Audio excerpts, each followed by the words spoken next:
now it's jazz. The place is roaring. All beautiful girls in there. One mad brunette at the bar, drunk with her boys. One strange chick I remember from somewhere wearing a simple skirt with pockets, her hands in there, short haircut, slouched, talking to everybody.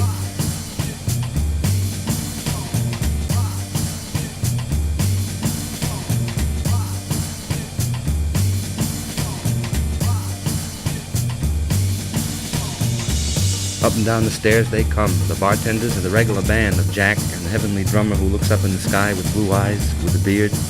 He's wailing beer caps of bottles and jamming at the cash register, and everything is going to the beat. It's the beat generation, it's Bayat. It's the beat to keep, it's the beat of the heart. It's being beat and down in the world, and like old-time lowdown, and like an ancient civilization is the slave boatman rowing. As usual, in order to start our discussion under a full head of steam, I just want to ask a brief question to which I would appreciate it if you both would give me a brief answer. For the benefit of our audience, who have sometimes read the word, sometimes known something about it, but not all about it. Dr. Mead, would you be kind enough to tell me what is the definition of a beatnik? They were the lonely voices of dissent in the 1950s, outsiders and proud of it. They were the artists who called themselves Beats.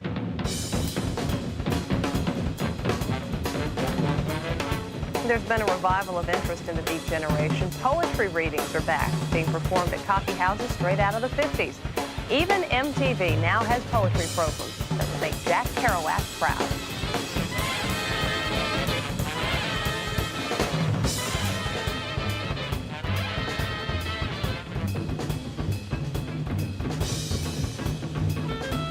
They called themselves the Beat Generation. It was in the mid-1940s. Worn down by the conservative ways of post-war America, a group of writers, Allen Ginsberg, William S. Burroughs, and Jack Kerouac began putting their thoughts of nonconformity to paper. Fueled by the spontaneous creativity of jazz and bebop, rejecting the materialistic values of suburbia, politics, and conventional lifestyle, the Beat Generation represented the counterculture. They were writers, poets, and artists who wanted to live freely, expand their creativity without censorship, and experiment with non-conventional ways of achieving creative enlightenment. The word beat was coined by Jack Kerouac to describe this movement, perhaps because of its definition on the street: broke, homeless, exhausted. Well, of course, he started a cultural revolution of unprecedented worldwide extent. Yet he didn't acknowledge it. Well, he didn't acknowledge it, but he was one of the people instrumental in starting it. Well, I mean, in what sense? Well, the whole beat movement, Well, in what? which has become a worldwide cultural revolution of absolutely unprecedented. There's never been anything like it before. A novel titled On the Road became a bestseller, and its author, Jack Kerouac, became a celebrity, partly because he'd written a powerful and successful book, and partly because he seemed to be the embodiment of this new generation. His behavior to me and to people around me, or when he was with me, was of a gentleness I found extraordinary because I did not expect it. I did not expect it in view of the madness of the writing to be found in that book. So here he is, Jack Kerouac.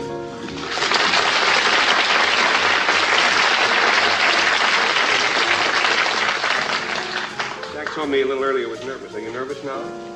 No? Good. Jack, got a couple of square questions, but I think the answers will be interesting. How long did it take you to write On the Road? 3 weeks. How many? 3 weeks. 3 weeks? That's amazing. How long were you on the road itself? 7 years. 7 years. I think Jack's practice was to sit down and exhaust himself at a typewriter for several weeks at a time, living a very strict regimen, writing continuously for, say, 4, 5, 6, 7 hours a day, or maybe the whole day, sleeping it off, getting a big breakfast, starting it all over healthy the next day, and continuing. I was traveling west one time, at the junction of the state line of Colorado, hit the arid western one, and the state line of Core, Utah, He saw in the clouds huge and massed above the fiery golden desert of Evenfall, the great image of God with forefinger pointed straight at me. Kerouac's way of writing was a way of spontaneous association, spontaneous outpouring of feeling without self-censorship. Kerouac's method said you shouldn't go back and revise. First thought, as Alan says now, is best thought. Well, Jack and I always spoke about music, about French, about the English language, about jazz, about sports, about friendships, and about the fact that we hope someday people would appreciate the beauties that surrounded all of us. In 1957, 7 years after his first draft of On the Road, Viking Press published what would become his most successful novel.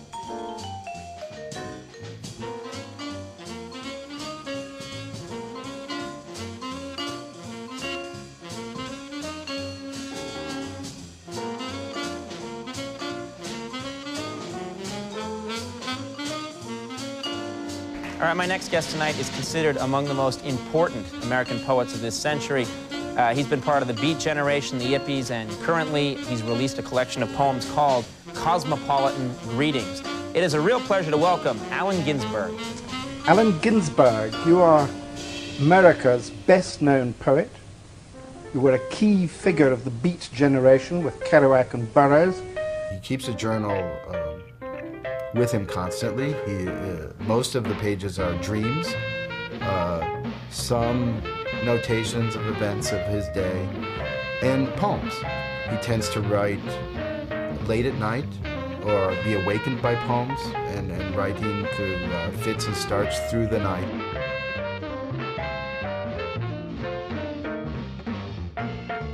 It forever changed the way poetry was viewed worldwide and sparked an artistic revolution.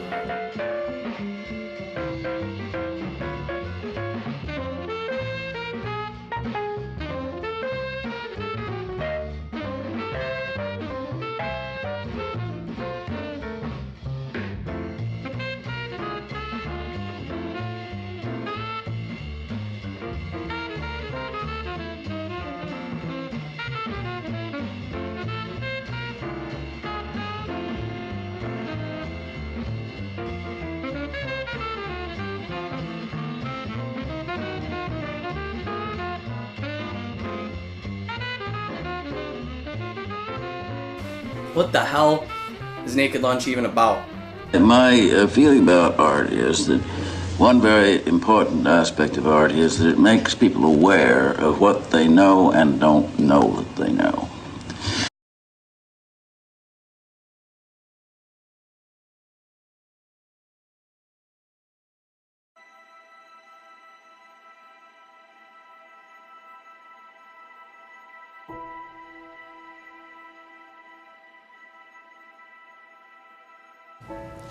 Well, it's always to be remembered that junk or any kind of opiate is a painkiller, and therefore it will lessen your perception of reality.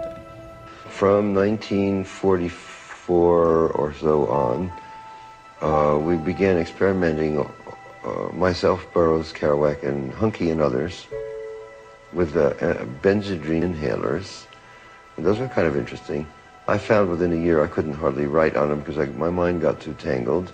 But Jack found that he could write novels on them. And I think a few of his novels in the early 50s and maybe some aspects of Town and the City were written on amphetamine. Benzedrine inhaler, actually, and maybe...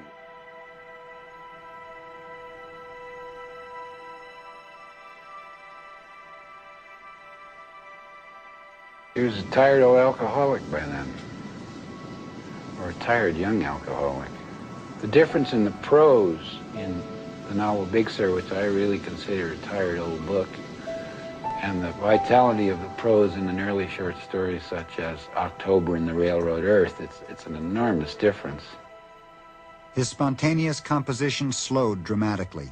His drinking problem loomed so large that it became the subject of both Big Sur and Satori in Paris. His behavior became almost childlike. In fact, his mother administered his affairs and took control of his spending money.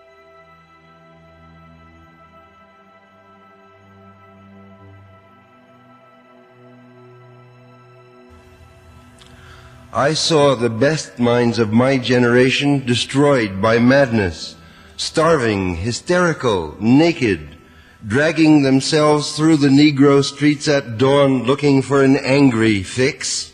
Angel-headed hipsters burning for the ancient heavenly connection to the starry dynamo and the machinery of night, who, poverty and tatters and hollow-eyed and high, sat up smoking in the supernatural darkness of cold water flats, floating across the tops of cities, contemplating jazz, who bared their